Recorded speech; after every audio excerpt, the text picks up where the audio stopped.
Welcome to Business Coaching Secrets with Karl Bryan. If you want to attract new high-end coaching clients, fill live events, and build a wildly profitable coaching practice where business owners pay, stay, and refer, you've come to the right place. In this podcast, Karl provides his keys to the kingdom for finding and signing high-paying clients and building the coaching business of your dreams. Here we go.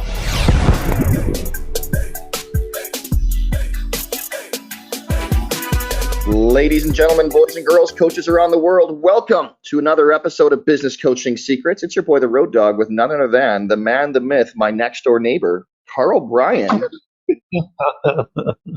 Buddy. Shoot, back in the same city, bud. Feels good, man.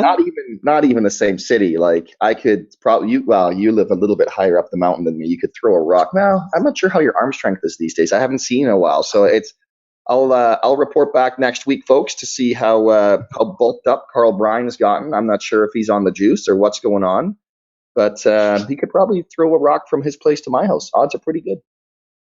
Tell you, my best, I've been boxing every day for better part of a year, and my best bud, I haven't seen him in probably 6 months, and he said, it's swearing, the first thing he said, holy smokes, you're looking good.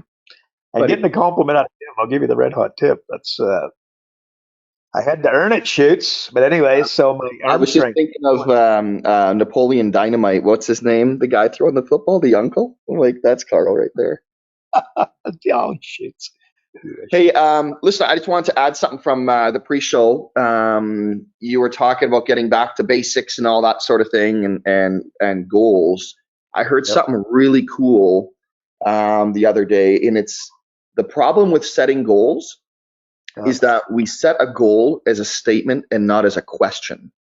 Nice. Because if you said, I want to make $100,000, my goal is to make $100,000 a year. Well, that's closed-ended. If you said, how am I going to make $100,000 a year? And you set every goal as a question and then took the time to start with a minimum of 20 different answers on how you can get there.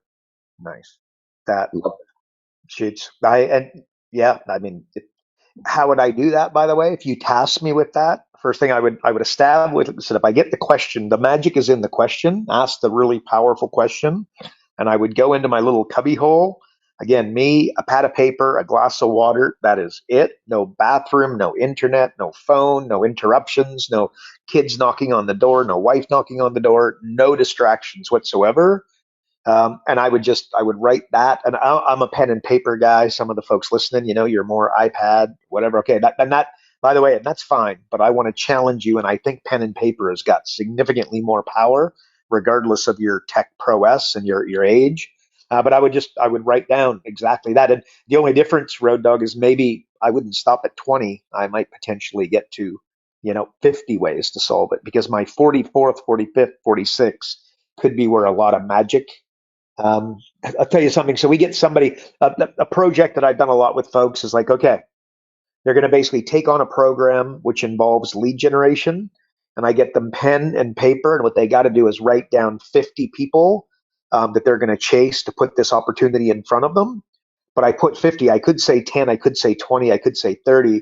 But I have found that when they get to 50, you could write down 10 or 20 really easily, but 50 stretches them. And you do find between 40 and 50, there's a little bit of magic where some really good prospects they would have not otherwise thought about kind of pop up from maybe a long time ago that tend to be some really red hot prospects. So anyways, but yeah, that's, I think time to think, that would be a great idea. And I'd totally do that. Perfect segue, my friend, because we ended the last show. And actually, before I go there, no, I wanted to ask you about Elon and the fact that he's renaming Twitter.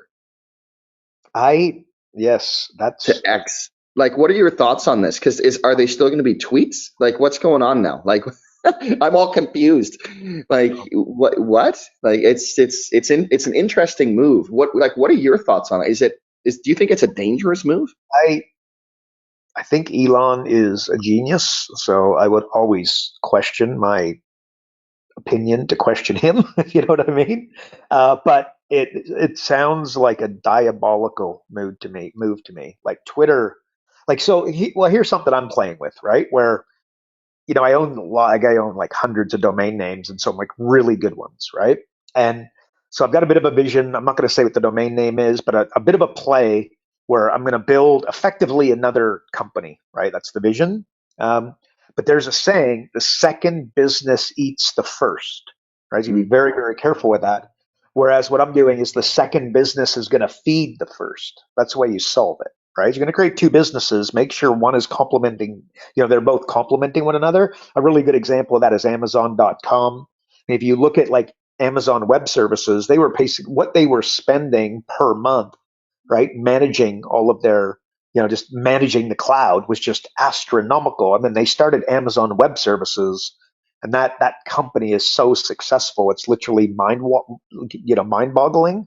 Well, all Bezos was doing is looking at his P&L and look at the expenses and go, what's our biggest expense? Well, if we built that company effectively, we would be the number one client immediately. And just the money that we would save would make it worth, what I mean? Make it worth it. I don't know. The answer is, I think it's a horrible idea. I think it's absolutely got danger written all over it. But what I like, he obviously, X, I don't know, like why, I don't know, just building something. Why X, right? Space X, now this X. Yeah, like that's significance there for him somehow, you would think, right? Yeah. Anyways, shoots. But I'm not going to be the one that's going to question you. The alien that's just trying to get home. I'm gonna let's let him do his thing, man. In 3 years, we'll report. We'll know the results. But he's a pretty smart dude. And by the way, we're talking about it. So there's a debate to say he's mustering up all kinds of excitement. Oh yeah. And Twitter accounts are all, people aren't going to stop going to Twitter, right? You're just going to go to Twitter and get redirected. Like nobody, you know what I mean? So I don't know.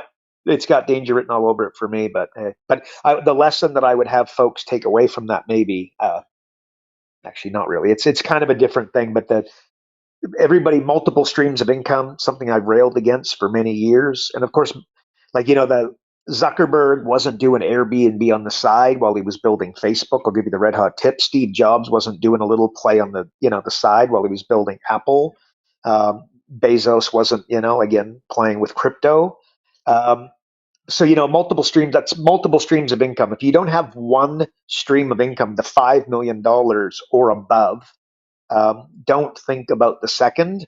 But if they are going to think about the second and a dramatic, let's call what Elon's doing a dramatic play. So thinking of a dramatic play, make sure that second business feeds the first, not eats the first. So if they're not complementary, I would advise your client to tread very cautiously. So that's and I think we've discussed this before. As to your point, Amazon. What was it? Was it web services, or was it like it's like you started the second business knowing that you are going to become the largest client within that second business? And now he does delivery, right? Like they've started a FedEx business. I mean, it's the exact. It comes from the exact. Just staring at your P&L. Where are the challenges? Where are the huge expenses? And boom. That's anyway. So yeah, it'll be. I'm going to watch very enthusiastically. So I wonder if it's a reactionary thing to Threads as well, but who knows? Like it's just all these things. They're fads like Clubhouse and everything else, right? That came and went, and TikTok's the one that's sort of the big story that stuck around, and they're thriving. That's an understatement. But anyways, listen, coming back to your point of putting yourself in solitary confinement, basically, very interesting. Like, I wonder if you have like a dungeon or something in your house that you just lock yourself into. But I haven't seen it yet, folks. I've been there many times. I've not seen it. So that's a good thing. Probably some sort of you move a book and it opens a door.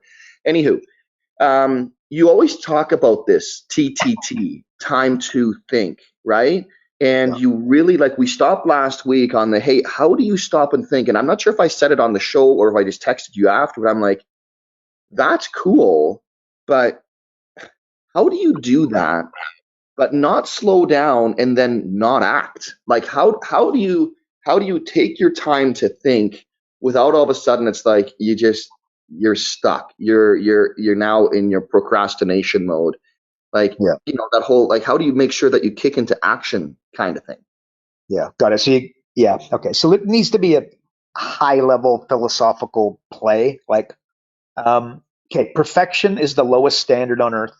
It just stops it from happening, right? So you introduce me to a perfectionist, and I'll introduce you to somebody who doesn't get a lot done, right? So and like your enemy, the enemy of your client, the enemy for you, Rod Dog, the enemy for me is fear. Or sorry, it's not fear, it's comfort, right? That's why when I meet somebody who says they're not, look, I just don't cold call. That's all about them, right? It's like the reason you won't cold call is comfort. Make no mistake about it, right? So and you want to stay. Do you want to stay instinctively, subconsciously? Do you want to stay in comfort, or do you want to, steer from comfort? And the answer is obvious. One of the I've talked about this before, but like my daughter, we go sea doing into the middle of the lake here, right? And one of the things we do, the deal is we're going sea doing, but what do we got to do? We get to the middle of the lake and we got to jump in the lake. And guess what it is in the middle of the lake? Bloody cold, right? But it's my theory is that I'm teaching my daughter to do hard things that she doesn't want to do. But what do you think happens when she jumps into the water? And of course it's cold at first, but then what? She feels amazing and it's awesome. You know what I mean? And then she comes up and then she wants to do it again, right? But the bottom line is just kind of pushing through. Example that, one day I hope that she will be, the person that will make that cold call, right? And by the way, and if you won't make the cold call, make no mistake about it, you're making it all about you. Not who does it need to be? Does it need to be about them, or does it need to be about you? What do you think is going to be more motivating? And you'll always do more for others than you do for yourself, right? Example, you got to get up and take the kids to soccer, you got to take the kids to football, you got to take the kids to baseball, you got to take them to hockey, and you got to be up at 6 a.m. Guess what? You're pooped, you're showered, you're shaved, you're rocking and rolling. But it's your turn to get up and go for a hike, go for a run, lift weights, work out, do X, Y, Z. And what do? You roll over and hit the snooze button often, right? So really, if you really, really cared, and frankly, if you really had and owned your quote unquote why, we talked about that on the pre-show with JJ. We got a client. His name's JJ, but it gets better. His initials are JJ. Like high five to JJ. But you really got to get dialed in on your why. And if you were, you'd make that call. And if you're not making the call, I got to tell you, you got to go back to the fundamentals. You got to go back to your why and work out, why you're doing all this. So I don't know. So perfection and comfort, those are your mortal enemies. So if you're going to go into time to think, and you're going to stop and think, and you're going to use mental models and kind of, adjust your game plan moving forward, but not stop yourself from moving forward. You got to know that the things that will stop you will be that perfectionism and that comfort, right? Not fear. There's a saying, Road Dog, like what you measure improves. So when stopping and thinking, what are you actually doing? You know what I mean? Are you wasting your time, or are you in there measuring? Right? Like again, when you come out of time to think, I mean, it should all times, in fact, you should actually, there's a debate to say that you should have two sessions like this with yourself. And one should be time to think the way that you described it, write a problem and then solve it multiple different ways. And another time that you should take is, 30 minutes, whatever, what you can afford, 30 minutes, 45, an hour, and go in there and just literally do measurements. What are the things you should be measuring? What are the things you are measuring? And then as a result of those measurements, what are you doing? Right. So my way of saying, Shoots, if you're going to go and do this, you're going to stop and think. My question is, what are you thinking about? Right. And a lot of people, whether they'll admit it to themselves or not, what you do is you end up thinking about very low level things, like how you're pissed off about something, or pissed off at someone, or pissed off about, you know what I mean? Like you allow yourself to go into reactionary slash victim world, right? You got to be very, very proactive thinking. No doubt you get it. You know what I mean? Being really objective with the things that you are going to do, the reason that you are going to do them, and then you're going to bloody commit to taking one, not magically launching forward, but one step in front of the other. How do you eat an elephant? One bite at a time, right? And Shoots, maybe also, this is something we were talking about, but like, let your mind wander towards problems you can solve, not ideas, as a framework, right?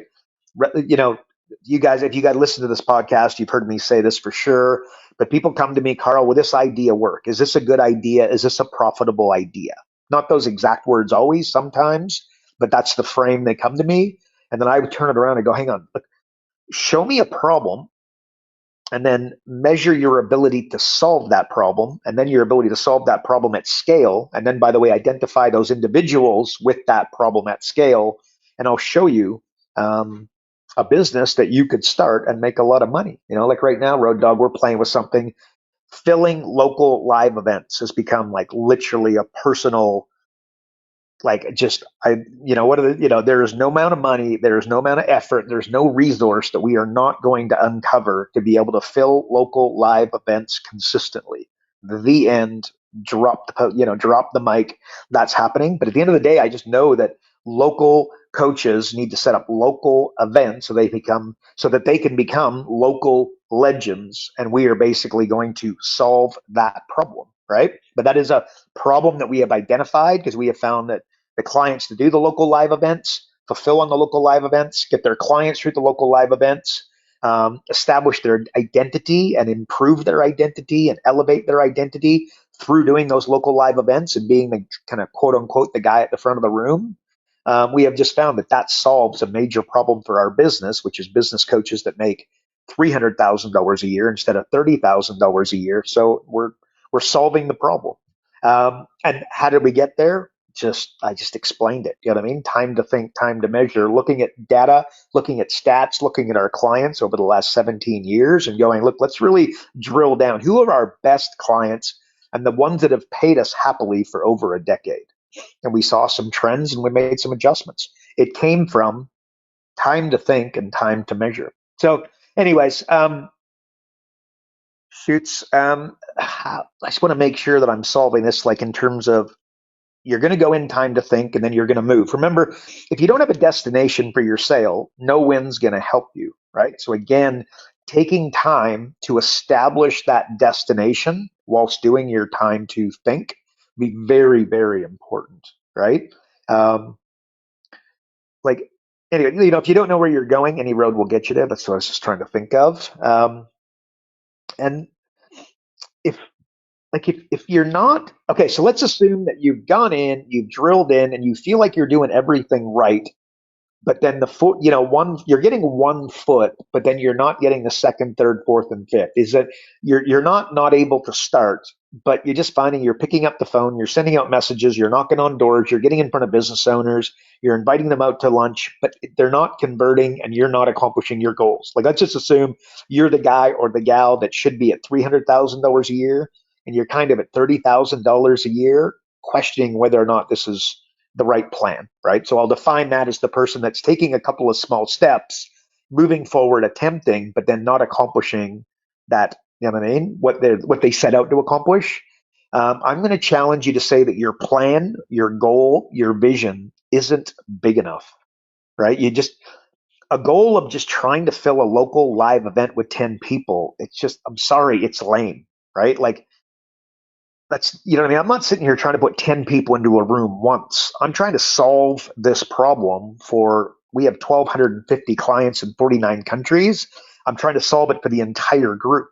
And then, by the way, does that mean that it's going to have my face and my profile and my story all over it? No, because that's not scalable. That's not templatable, right? You know what I mean? Like, I'm trying to solve like a big problem here in a scalable way. And by the way, that's not, so take that for what it is, but I want you, as you're looking at your goal, you got to make sure that it's massive. Like, how about, okay, so let's forget me. What about you? Solve the problem of local business failure, right? Do some research on divorce rates, right? Marriages break up from lack of money, not lack of love. That times 100. I'd write that on the bottom of every one of my daily emails. Look at the suicide rates, look at the depression rates, look at the stepdaddy and stepmommy situations that kids want absolutely no part of. And then if you decide that that's because businesses are falling over for unnecessary reasons, that's why you're gonna put 10 people in a room on a daily basis. You know what I mean? Like, elevate the local consciousness of the average business owner and make it easier for them to be successful.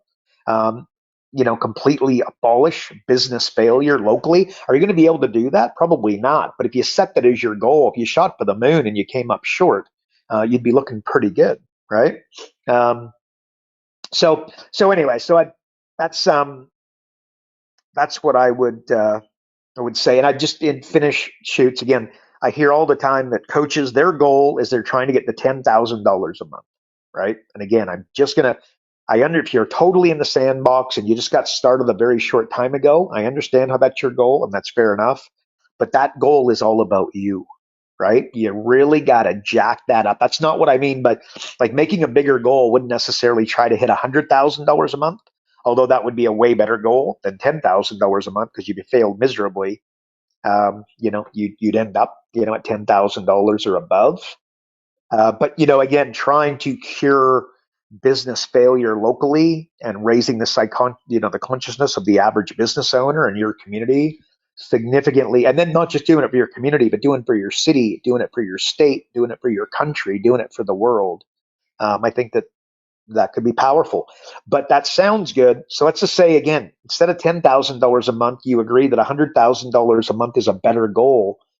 My challenge is, have you done the math to get to $100,000 a year or a month? Sorry, that's right, $1.2 million a year. Have you done the math on how many leads, how many prospects, how many clients it's going to take to get there? Right. And I put on my personal profile page like just very short time ago, but average people have dreams and then successful people have plans. And of course, there are nuances to that, and I'm not suggesting you shouldn't have dreams, right? But you get the idea, right? As a frame that you tell me your dream and that big plan or that big XYZ, and that's great. But I just say, show me your plan. So like again, it's so easy to arbitrarily say that you want to get to $100,000 a month. But when I say to you, okay, so how many leads, how many prospects, how many clients, and what kind of attrition rate could you handle in order to pull that off per annum with your coaching business? I think you guys know instinctively 95% of the people that said that to me would not have any of that math put in, which is ultimately measuring, right? So anyway, shoots, that's time to think is a big one, but you got to make sure that you're in there, doing the right thing and coming out with the end goal needs to be a plan. So that's my answer, shoots. What do you think? I also think, I don't know what your thoughts are on this. It's like it's this mentality almost, Carl, of like you're either doing nothing or you're out there sprinting. When the reality is success, and this is a good one that I wrote down the other day. Success is a marathon of consistency. Oh, there you go. Shoots, perfect. Yeah, consistency beats talent every day of the week, twice on Sunday. The end. The NHL, the NBA, Major League, Major League Soccer, Major League Baseball, cricket, every tennis, every professional sport is full of professional athletes making gobs of money with hometowns of people that were bigger, faster, smarter, more prolific. You know what I mean? Way better talent wise. But the guys that make it just didn't quit in consistency. So all day shoots, all day. All right. So one of the scariest questions ever is when I basically give you just an open-ended question that has this has got 15 to 20 minutes written all over it, folks. All right. So, oh my God. So people often, they ask you about your philosophical approach. Oh no. Anyways, with that in mind, would you enlighten us if you have any that's kind of new? Give us some of the philosophical studies of KB. Like what's going on? Do you have any business coaching magic that you can share with us in your wisdom of it all, buddy?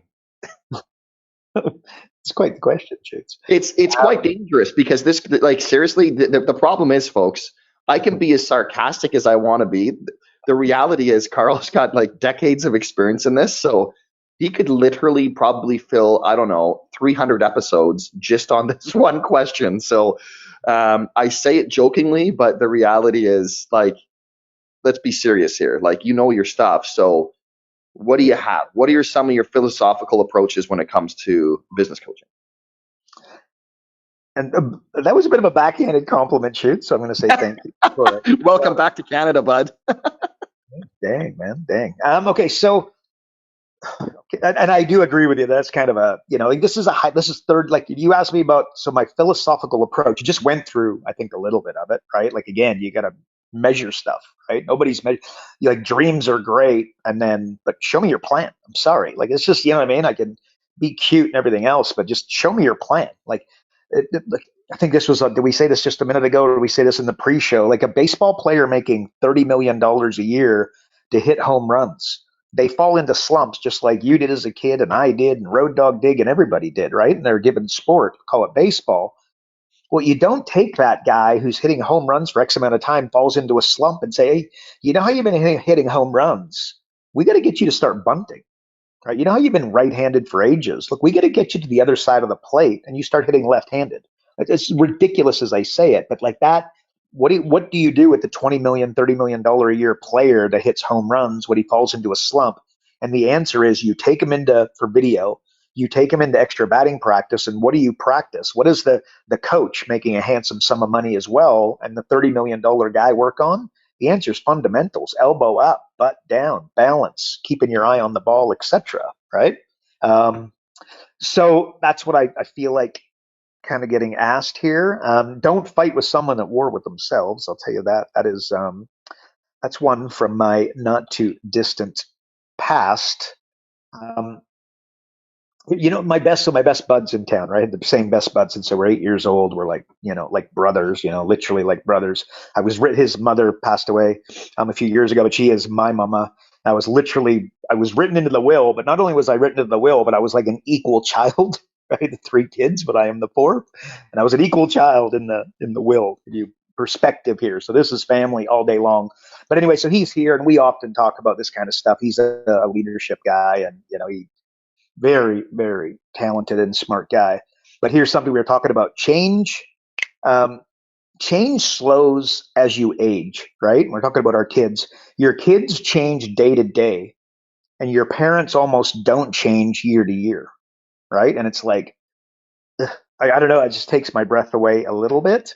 And I would ask you, what is your takeaway from that? You know what I mean? And you got a finite amount of time, money, and resources. Everybody does, including Elon Musk and Steve Jobs back in the day, and Jeff Bezos, when he was operating Amazon, etc. So you know what I mean? Like, what is it that you're doing with your finite amount of time, money, and resource? Are you being super positive about it? Are you being super progressive with it? You know what I mean? Are you doing good things? Are you doing big things? Are you trying to, like, a real problem is actually accomplish, like setting out to accomplish small things and then being successful, right? Alex Hormozy says you can't get to the big money if you're not willing to step over the little money, right? And the power of that, ladies and gentlemen, is just gobsmacking, and in my opinion, right? So, so you got to, and trick is the trick is efficiency with that time, money, and resources, right? Like let's just say as a frame, I give you 10 steps. And my question is, are you going to take those 10 steps in 10 different directions, right? Or are you going to take those 10 steps in one direction, right? Like Road Dogg, we've got a little pet project we're working on. And it's like, let's just take all steps in one direction until we absolutely have that direction completed, done, signed, sealed, delivered. And then we'll worry about, a slightly different, project only slightly to the right. But we're not going to do any of that until we've absolutely had success with it, right? So when you are doing your time to think, when you are taking time to measure, etc., let's make sure that you're working on a direction, and you're taking all steps in one direction to get that very small problem 100% categorically solved. Or maybe another way of saying that is just little rock, big rock. Again, you guys have probably seen an exercise where you got like a big jar, and then you have like a bunch of little rocks, a bunch of medium-sized rocks, and a bunch of big, a few big rocks, right? Well, what most people do is they're trying to fill it, and if you put the little rocks in, and then the medium-sized rocks, and then the big rocks, by the time you get to the top, you have no chance of filling up the jar, because all of the little stuff is built up the bottom, and then you go to put the big rocks in, and they just don't fit. Hopefully you can see that. You've seen that example. What do? You got to put the big rocks in, and then the medium-sized rocks, and then the little rocks just spray themselves in between. You've got to establish what that big rock is, right? Like we establish local live events and taking our clients and turning them into local legends so that they walk through the shopping mall and people stop to them and go, "Oh, you're the guy, you're the gal that helps people build businesses," right? Think like if you picture that street on the side of the road in your community and there's all the billboards, right? There's always a realtor there, right? Well, I picture you as in the person that's running the local live events. It's going to give you a bit of a network effect. I'd have to explain that. I could go on about why that's going to be effective with the local legend strategy, but at the end of the day, you know what I mean? Like when you start taking advertising like that, and you get your picture around, all of a sudden you start getting noticed, and then that makes all your other stuff work. It creates a bit of a network effect, right? But you got to establish what is the little rocks, what are the big rocks. 80-20 falls into the exact same category. Remember, it's 80-20, then it's 95-5, and then it's 51. As in 1% of your activity brings 50% of your efficiency, your productivity, your revenue, etc. Right? But what 1% of clients, what 5% of clients, and what 20% of clients represent that 50, 95, and 80? Like what are those big rocks? Both in activities and other categories of your business. The way you get there, stop and think, right? And you're in your room, pad of paper, and go. And shoots, I want to hear again something I was talking to my best bud about. Like you got to be careful not to build a business where on the outside you're winning and on the inside you are losing. And believe me, you just go scan your Facebook and you see these guys that tend to be, again, it's the Lamborghini with the open doors or the doors up, blah, blah, blah, blah, blah, the rented limo, the rented Rolls Royce, or maybe it's the purchased Rolls Royce. A lot of the time, not always, but a lot of the time, those are the people on the outside that appear to be winning and on the inside are losing. So be very, very careful to follow them at too high of a level. You know what I mean? So I no doubt that's a little bit self-explanatory and possibly something we talk about. We talk about that a lot. So take it for what it is. Because like imagine getting there, like for you, but forget them. What about you? Imagine getting there and then hating yourself for it. I mean, my gosh, how about famous people, right? Like they dreamt of think of the actor, moved to Hollywood, waitressing, being a waiter, working behind the bar, doing magic tricks behind the bar to get extra tips, right? But they're very, very talented, and the goal is to become famous, to get on stage. Or they go, it's America's Got Talent, or it's American Idol, whatever it is.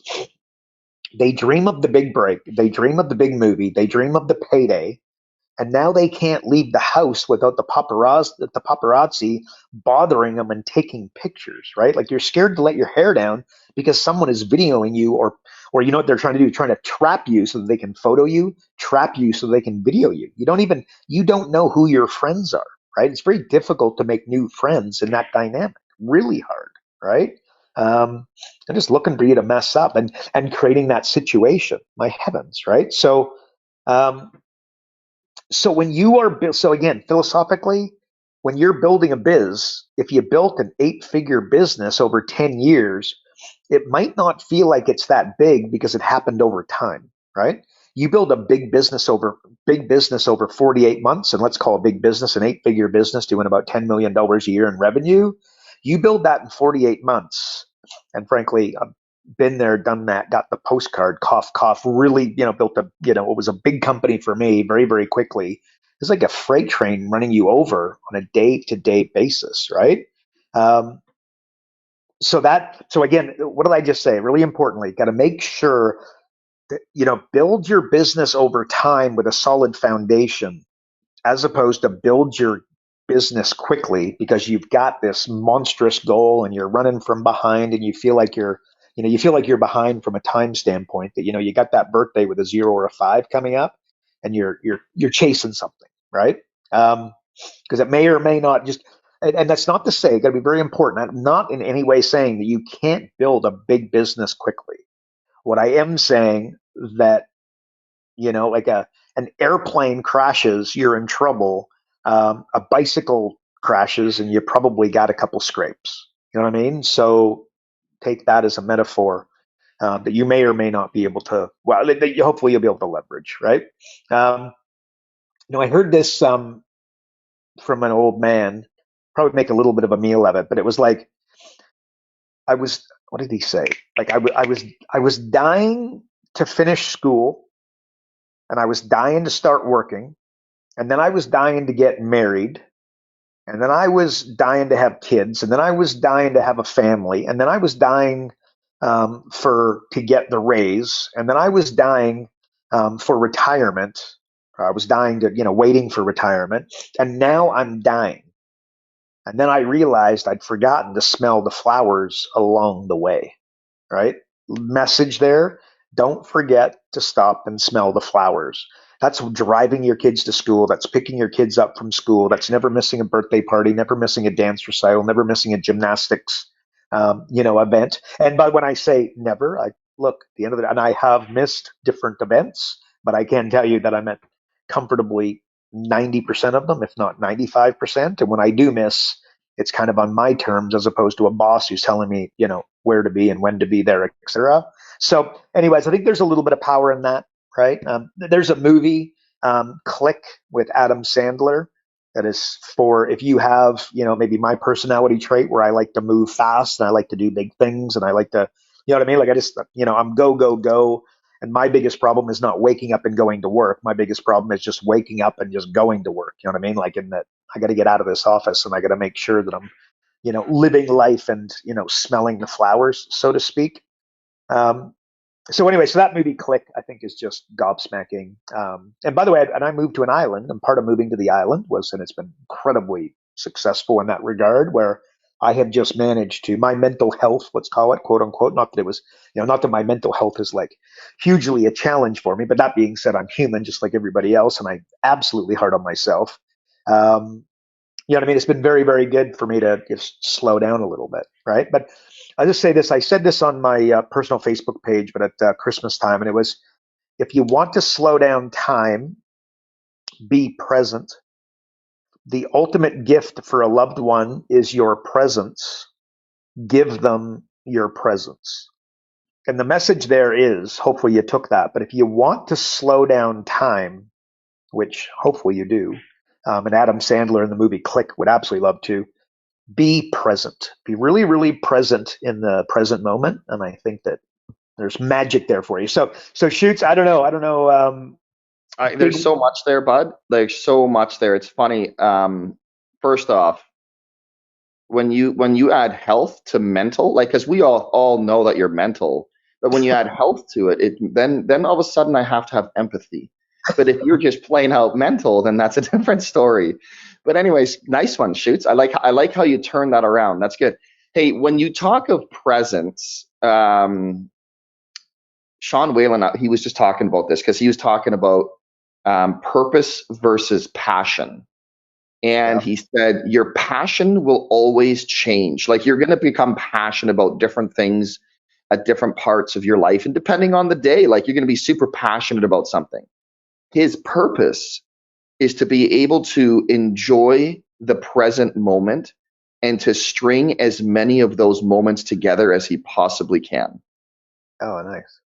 I thought that was really good. I was expecting that. I was expecting purpose to be, different. Yeah, cool. I like it. Yeah. So, and then the other thing, you talk about the time. It's like, I think one of the biggest lies that we tell ourselves is, I've got time, right? It's like you do, but you don't have infinite time. So it's time to act.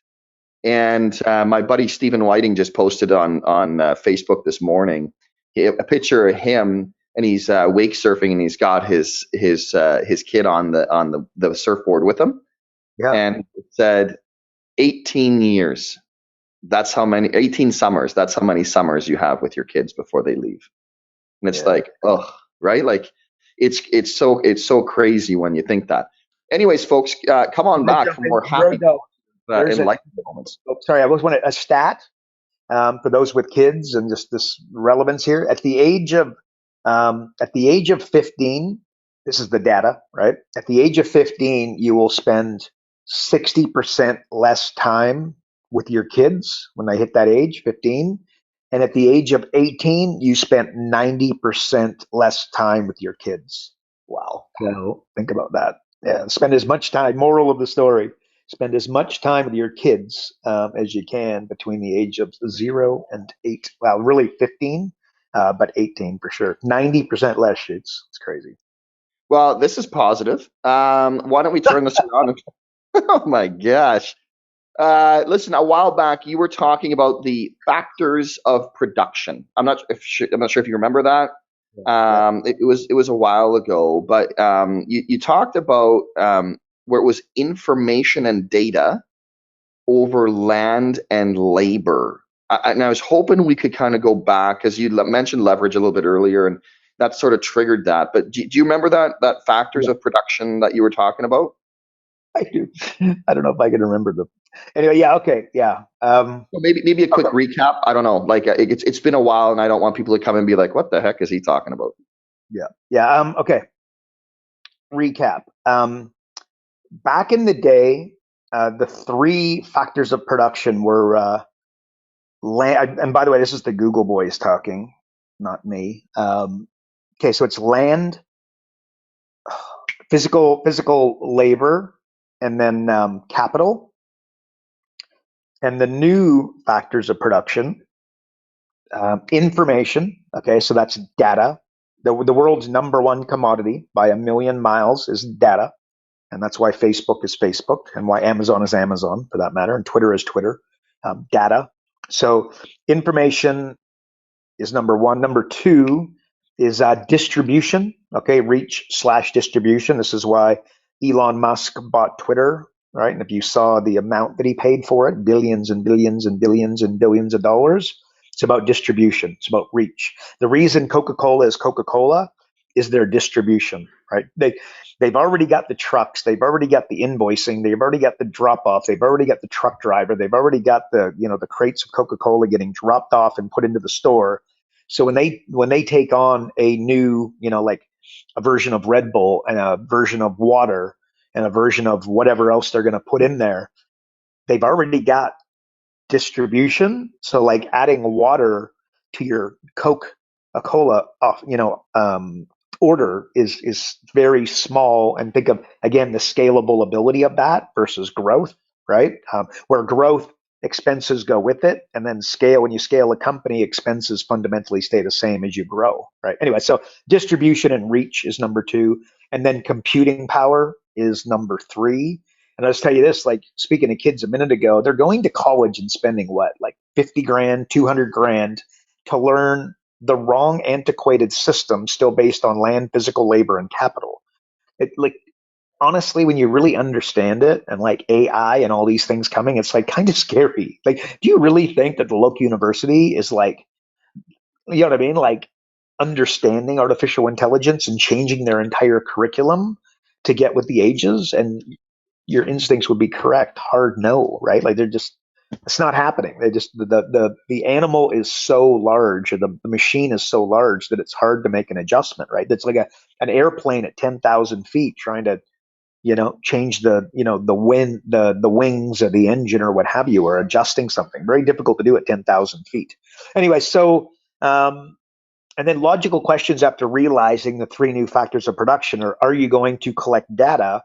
And if so, what power does it have? Like we hired a data scientist for this exact reason. And to be honest with you, results were okay. I can't say that they were thumbs up, which was on us, not him. Um, but example is like think JVs and complementary services as an example. How are you going to get reach/distribution? Give you a really good example is DoorDash. When they were getting started, they gave away 1 million 1 cent Big Macs, right? That was 1 million new downloads of their app slash, like accounts getting set up. It's a genius strategy, both for DoorDash and guess who else? McDonald's, right? It's a beautiful joint venture relationship. But so you follow that again, they charged 1 cent. Guess what you need? You need a credit card for that 1 cent to go through. So now you're on the app with the live credit card. How do you think DoorDash went after that? And the answer is two thumbs up. And then computing power is number three. It's just, you know what I mean? It's just not going to be a problem. Some instincts, some, you know what I mean? Some folks think that that might be something that they might be held back on. And the answer is absolutely not. Like Google Maps was built with satellites all around the world. You know, like computing power is not going to be a problem. Look at AI and how it's progressed over the last short period of time. And computing power is just not going to be a challenge, right? Like we created an internal goal recently in and around AI, and we send our software engineers to do AI training and machine learning, and that's over like a 3-year period. So we've already integrated artificial intelligence into the software, and that is really, you know, that is about to be moving quickly. We're dropping something very shortly. It's kind of like a phase 2. And already kind of working towards phase 3. So factors of production: information, that's data. Number 2 is reach/distribution, and then number 3 is computing power. Right? Like again, because it's all well and good to say if we could create Google Maps, that would be amazing. But does the world have the ability to create that? And you know, satellites, everything else. The answer is hard yes. Right? And that again might, to some, it's like, oh my gosh, you know what I mean? Like, this is a bit high level. There is no money in what's easy, right? So, like, getting a for the business coaches, like getting a JV with an accountant is hard. It's worth it. I see so many people go and they're like, oh no, the accountant isn't interested. I'm like, how many times did you follow up? Did you follow up? Did you go with an alternative, you know, model? Did you invite them out for lunch? Did you try and, you know what I mean? Did you schmooze them a little bit? What did, like, you made one phone call, the guy said no, hung up, and then you just gave up, right? Like filling 3 events in 3 weeks with 30 people, bums on seats, you know, becoming a local legend over time is hard, but it's going to be worth it, right? Building software, I can tell you, is hard. It's worth it. Hiring a lead generator, you know, for your coaching company and making that work is hard, but it's worth it. Is the first lead generator that you hire going to work out? And the answer is probably not, right? Guess what? It's hard. So, but you know, you've got to push through. You've got to solve that problem. That is deciding on the destination that you are going to have a lead generator work for you 8 hours a day, 5 days a week, and you are going to blow up every boat in the way to make sure that that actually happens, or really blow up the island, right? So to make it all work, but or blow up the, what am I saying? Blow up the boats. Hopefully you guys know that metaphor, right? You're going to take the island, you got to blow up the boats, right? The island is somebody working for you, doing lead generation 8 hours a day. It's going to be hard. The first person will probably not be your forever person. My question is, are you going to push through? Are you going to take 10 steps in one direction, or are you going to take 1 step in one direction? Like when the accountant says no on that one call and then you decide to phone the promotional company, that is taking another step in another direction. And then you phone the magazine, and then you phone the digital marketer, and then you phone the XYZ. Like that's just going in 10 different directions. Don't do that. Just go, you know, hell bent in one direction. You know, all steps in one way. No doubt you guys get the metaphor, right?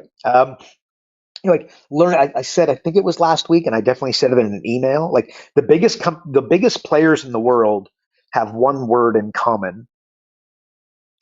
That's a bit of an exaggeration, but follow me here. It's acquisition, right? So our buddy Elon Musk, we just mentioned earlier, did he build Twitter? No, he acquired it. Did Zuckerberg build Instagram? No, he acquired it. Did Zuckerberg build WhatsApp? No, he acquired it. Did Musk build Tesla? No, he acquired it. Did he build PayPal? No, he acquired it, right? So acquiring business and, you know, learning acquisition, that is hard. But guess what? It's going to be worth it. Is that the right big rock for you right now? Possibly not. But at the same time, understanding acquisition at a decent level, if you want to be a kick butt business coach and you want to be a local legend, is something that I would, you know, recommend, right? But again, right scenario, little red arrow, you are here is where I would go with that. But just shoots, you guys, Road Dog, you know this, talked about it many a times. People give up too darn easily. And remember, you're going to be remembered for what you refuse to give up on. And I always capitalize, bold, italicize, refuse. What are you going to refuse to give up on? I said in an email not long ago, I don't want to be happy. I want to be remembered, right? And of course, I want to be happy, but I find that when I'm creating things and moving forward and doing cool things and solving big problems and, you know, building cool software and solving problems for business coaches around the world, like we're in 49 countries. When I do that, my level of happiness is like immeasurable, right? Like, it's just amazing. And when I'm just sitting there on my, on my butt, not really doing a lot, that's not when I feel personal satisfaction. Like, my goal is not to sit around and do nothing and have no problems to solve and no pressure. It's just not the existence I'm looking for. And by the way, that's me. That is, you have got to answer what it is that you're looking to accomplish, right? But I don't know, like just working on something hard that I feel like I'll be remembered for kind of makes me happy. Maybe that's what I'm trying to say. It's a different level of thinking. It is not idea, idea, idea. It is problem, problem, problem, and trying to solve it. So it's a different level of thinking, Shoots, right? Which you asked me about philosophical, and we've talked about mental models over the last couple weeks, etc. It's just a different level of thinking. So I don't know, Shoots. That is my answer. Factors of production, though: information, reach, computing power. Learn about that, opposed to what they philosophy or geography and university. And by the way, maybe that's the right thing for you, but hopefully you understand what I'm saying. Yes, sir. Yes, sir. And you know what? I'm trying to process everything that we talked about today, and I know we're trying to wrap this up. Like, so give us the one thing, okay? What's the one thing that you think is probably the most important from today? Because there's a lot there that somebody can just grab that one. Almost want to say the consistency. I know that's the big one for me, and I want to just sort of encourage people and say, like, listen, Carl and I are working on this project right now, and then let me tell you, to get it going, for the first week, I did 2 events and I had exactly 0 people attend. But you know what I didn't do? I didn't quit. And here we are heading into week 3, and things like last week. Okay, last week we had 3 people. So it's like we're still marching forward and doing the thing that we need to do to solve this once and for all. So it's just, that's my one thing from today, is just keep moving forward. Just take that next step. It's gonna suck initially, but that's okay. Don't get discouraged, because I can get discouraged, but I'm like, okay, what's the lesson? What else do I need to do? What else can I test to make sure that this does become a success? So anyways, that's mine. What about you? What's your one thing? Shoots, nicely said. What is the one? Just 10 steps. I think. Look, simple. You got 10 steps, and I'm only allocating you 10 steps. Be very, very careful where you take those steps, right? And take it one foot in front of the other, as opposed to one step, one step, one step, one step, one step, and not get anywhere. So picture your 10 steps and you're a circle, right? If you take each of the 10 steps around the circle, you're getting like nowhere. If you take all 10 steps in one direction, you can get very, very far. That's the excitement lies. So that is, that's the one thing, Sheets. That's what I would, and make sure that when you take those 10 steps, be happy, make sure that when you get there, that you're happy with that. Like, were you working with a big rock, or are you looking on a little rock? You know what I mean? Like, that's a big one. So that's my answer, Sheets. Yeah, and real quick on that, right? It's the destination is never going to make you happy if you can't enjoy the journey of getting there, right? Like, there's always going to be the next peak. There's always going to be the next challenge. But it's just crazy to think that people are like, oh, when I get to 10K a month, I'm going to be happy. No, you're not. Like, and I think that's a big one too. So, any thoughts around that real quick? What am I going to say? Just a higher level thinking. You know what I mean? You got to make sure that you've identified when you identify the problem correctly, it becomes easy to solve. When you identify the right question to ask, the answer becomes obvious. You know what I mean? So step backwards to take 3 steps forward is basically the magic. Love that. The answer becomes obvious. Love that. All right, everybody. Well, thanks for tuning in to another episode of Business Coaching Secrets with the man on top of the hill again, King Carl. Good to see that he is back, and good to see that you are out for your morning stretch. That was refreshing to see, and I'm glad they had some clothes on this time. And if you're not on the inside and getting access to the pre-show, or you aren't getting Carl's daily emails, you want to learn about flash coaching, profit acceleration software, all of these amazing tools, and there's some other cool things that may or may not be coming up very, very soon. I would definitely rush over to focus.com and subscribe today. And again, if you enjoyed the podcast, please share it with a coach or someone you think might make a great coach. And, some of that's perhaps a great salesperson or just highly motivated. And of course, we'd appreciate it if you'd rate this episode, as we know that iTunes, Spotify, and all of the streaming services give an insane amount of weight towards reviews. So please leave us a review if you like what you heard. And that is it for another week. We will see you on the next episode. And remember, folks, progress equals happiness. Take care, everybody. Karl Bryan built Profit Acceleration Software 2.0 to train business coaches how to find any small business owner more than $100,000 in 45 minutes without them spending an extra dollar on marketing or advertising. This becomes a business coach's superpower. So as a business coach, you'll never again have to worry about working with business owners that can't afford your high-end coaching fees. Check us out at focused.com.